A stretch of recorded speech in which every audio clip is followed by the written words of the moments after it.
It's a beautiful February morning. They're saying it's going to go up to 50-some degrees today, so it's going to be pretty unusual for February here in southwest Pennsylvania.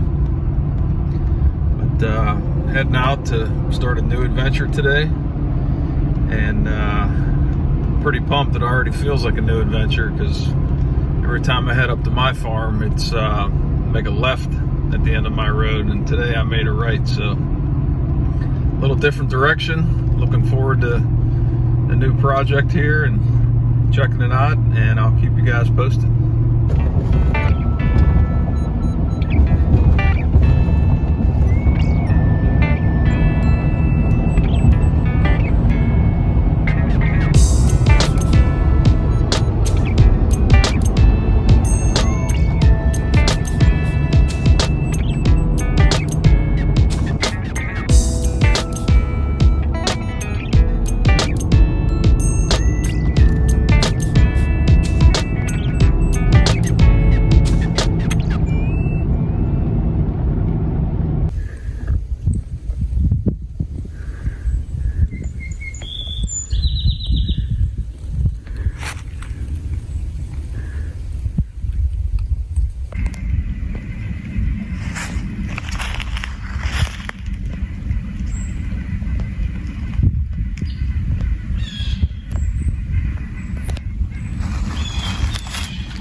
Well, I haven't been here 5 minutes walking down through here and just had a buck go up.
Then we got 4 or 5 rubs and a couple of scrapes just right in this little area here along this drainage. Pretty cool that buck stood right here on this rock and rubbed that tree.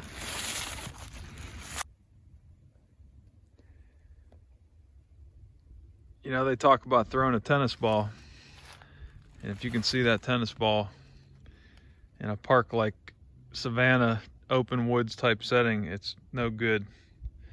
I'm kind of holding the phone up a little high here. See if I get down at the deer's level. I don't know if it's transferring all the thickness that's in here, and a little bit of rolling terrain really helps break this up, which is perfect. Got some mature white oaks through here. You can see all the rounded white oak leaves. This will be good during the acorn drop through here for sure. Liking what I see so far.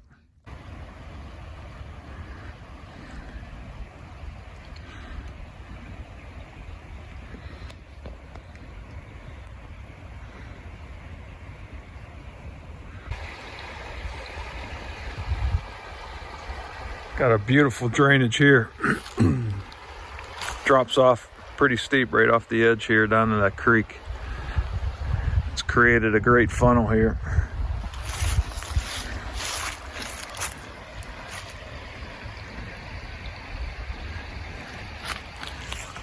There's another trail that splits off, and there's a old scrape right there.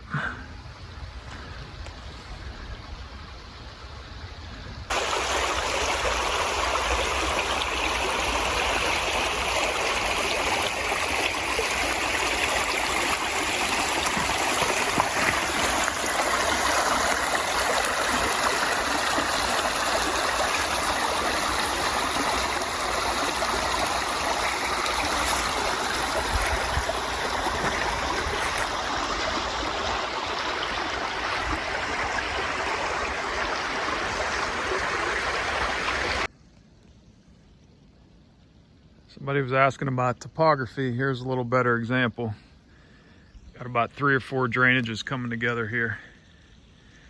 And this sort of just rolls gently uphill to the pasture field. But you got 2 drainages coming together here. You got 2 or 3, one here, one here, one here.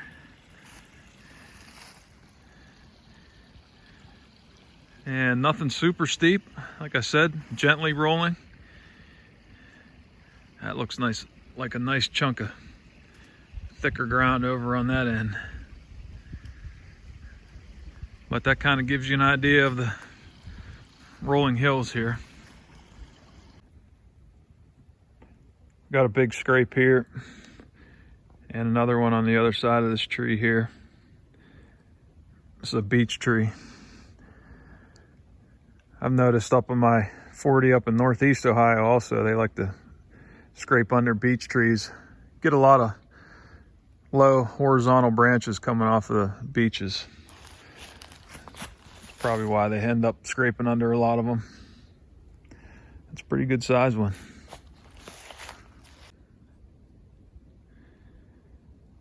One good thing to pay attention to if you've got open fields or pastures, you can see how open this timber is here. But behind me is a cattle pasture that's opened up facing south.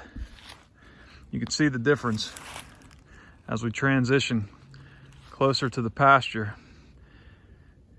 This southern edge of this timber gets sunlight in here, and you can see how much more it thickens up.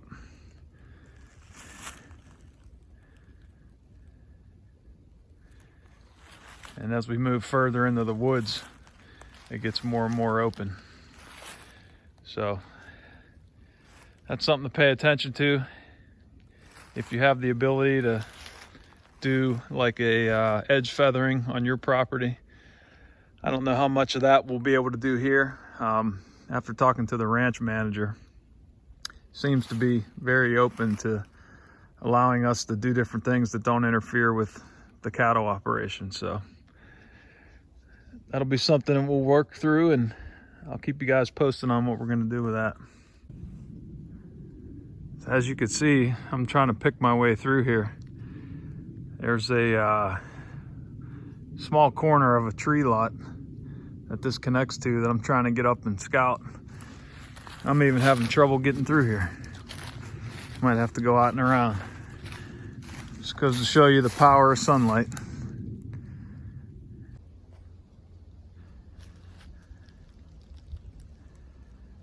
Yeah, this thicket along the south edge of the timber that butts up against the pasture is going to be interesting whenever all the leaves are on everything. I think this is going to be a, there goes a raccoon right there. I think this is going to be a pretty good spot to key in on during the rut. Probably a lot of bedding in there. But I wanted to show you the buds here. You know, most of this all has buds on it and looks pretty healthy. It doesn't look like there's an overpopulation of deer, which is a good thing. Indication of a good healthy herd. So you got a few that have been nipped off here, but not excessive. They're not eating themselves out of house and home here. Overall, the habitat looks pretty healthy as far as carrying capacity goes. Pretty good sized rub on this tree here. Wow.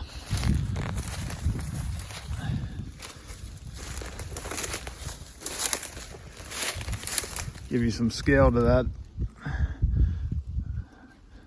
It's about as wide as a hat.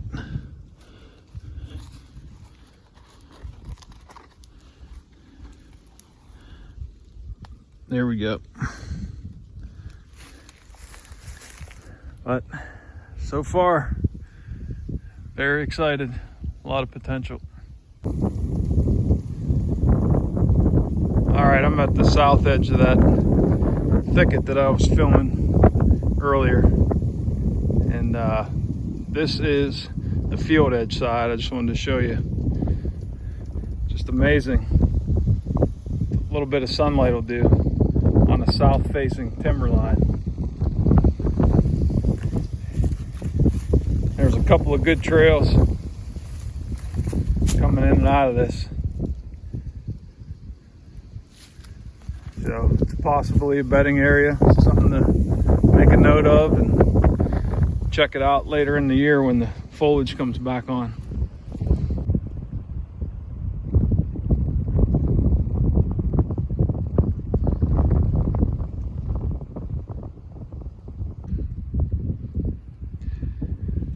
So this here is a spot where a couple of pastures come together and form a corner. The ranch manager said that we could put some food plots. It's pretty good size. I guess it's about an acre. Nice thing is it butts up right against this thicket that I was talking about on the south edge of this timber.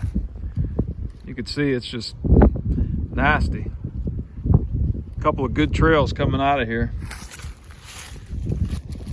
And it's pretty much a blank canvas. We could get some border patrol in here from killer food plots, kind of steer them where we want them to go and compartmentalize this a little bit. Get a couple different blends planted in here. I think this will work out great.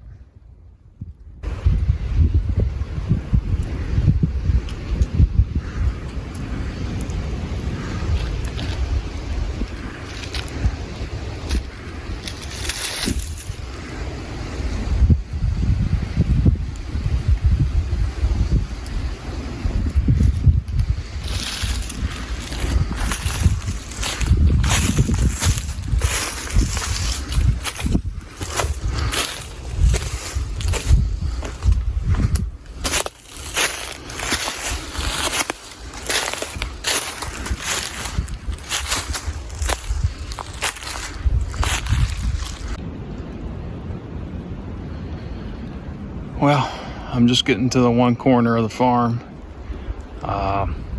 Neighbor has cut corn up this way. Just jumped a pretty nice 10 or 12 point. Hard to tell body wise, probably a 3-year-old. Really nice deer. Still had both antlers, and was running with one other deer with no antlers. That was kind of interesting. Could have just been dropped already, or maybe button buck or something, but it's pretty thick right in here. Try to get down on their level and show you. I mean, you can see why they're laying in here.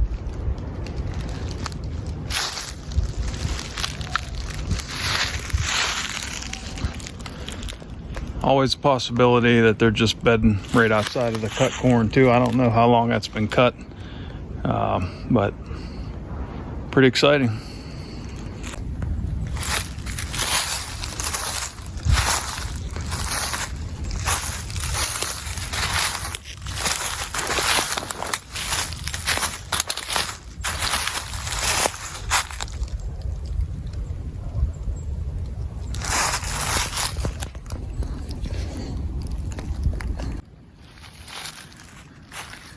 So I jumped that buck right up in here, about 100 yards. little nice trail coming through here, tight up against this ledge. This creek funnels them here. And then you got an inside corner.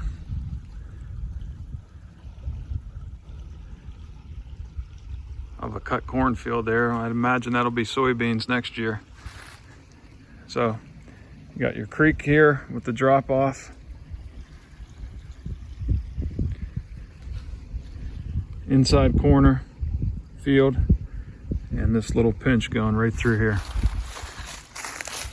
Hard to see with all the leaves, but pretty good trail right through here, right down the funnel. Really nice spot. I mean, you can't ask for much more. Definitely gonna keep an eye on this.